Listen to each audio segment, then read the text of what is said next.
Elizabeth ఈ జకరియా వీరు దేవుని దృష్టిలో నీతిమంతులుగా పిలువబడుతున్నారు. దేవుని దృష్టిలో యథార్థవంతులుగా, దేవుని దృష్టిలో భయభక్తులు కలిగిన వారు. అసలు వీరిలో ఒక మచ్చ కూడా కనుగొనేటటువంటి పరిస్థితి లేకుండా దేవుడు వీరిని బట్టి చాలా సంతోషిస్తున్నాడు. ఇంత నీతిగా, ఇంత యథార్థంగా, ఇంత పరిశుద్ధంగా, ఇంత భయభక్తులుగా జీవిస్తున్న ఈ దంపతులకు ఒక లోటు ఉన్నాడు.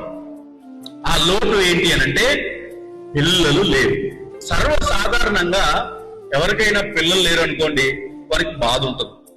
ఈ సమాజంలో మనం అంతా చూస్తూ ఉంటాం. పిల్లలు కలిగిన దంపతులను చూస్తున్నప్పుడు పిల్లలు లేని ఆ కుటుంబము చాలా బాధగా, చాలా వేదనగా, చాలా కుమిలిపోతూ వారు జీవిస్తూ ఉంటారు. అదే పిల్లలు లేనిటటువంటి దైవజనుల కుటుంబం ఒకవేళ మనం ఆలోచన చేసినట్లయితే వారికి ఎంత బాధ ఉంటుందో తెలుసా అండి? ఆ బాధను దిగమింగుకుంటూనే, ముఖంలో ఆ బాధ కనిపించకుండా చిరునవ్వుతో దేవుడి సేవ చేస్తూ ఉంటారు. ఎవరైనా పిల్లలు లేని వారు కుటుంబం, ఆ దంపతులు పిల్లలు లేని దైవజనుల దగ్గరికి వచ్చి, అయ్యగారు మా కోసం ప్రార్థన చేయండి, మాకు పిల్లలు లేరు అని ప్రార్థనాంశం తీసుకొచ్చినట్లయితే ఆ దైవజనుడు తనకే పిల్లలు లేరు, వీరు నా దగ్గరికి వచ్చి ప్రార్థన చేయమని కోరుతున్నారు, ప్రభువా దయచేసి వీరిని కనికరించు ప్రభువా అని తన కోసం కాకుండా వారి కోసం భారంతో ప్రార్థన చేస్తూ తన యొక్క దుఃఖాన్ని దిగమింగుకుంటా ఉంటాడు. అది దైవజనుడు యొక్క లక్షణం. ఈ దైవజనుడు కుటుంబమైన జకరియా, ఎలిజబెత్ కూడా బహుశా ఎన్నో సార్లు ప్రార్థన చేసి ఉంటారు, దేవునికి తెలియజేసి ఉంటారు.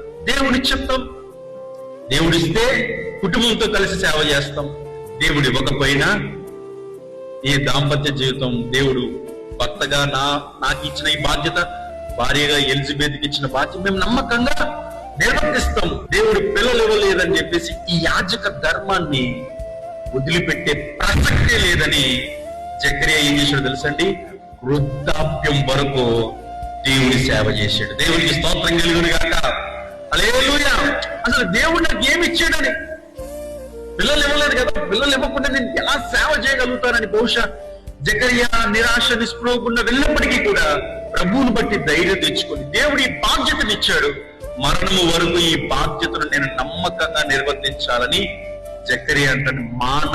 మానక ఆ యాజకత్వ ధర్మమును కొనసాగిస్తూ వృద్ధాప్యం వరకు కొనసాగిస్తూ వచ్చాడంట.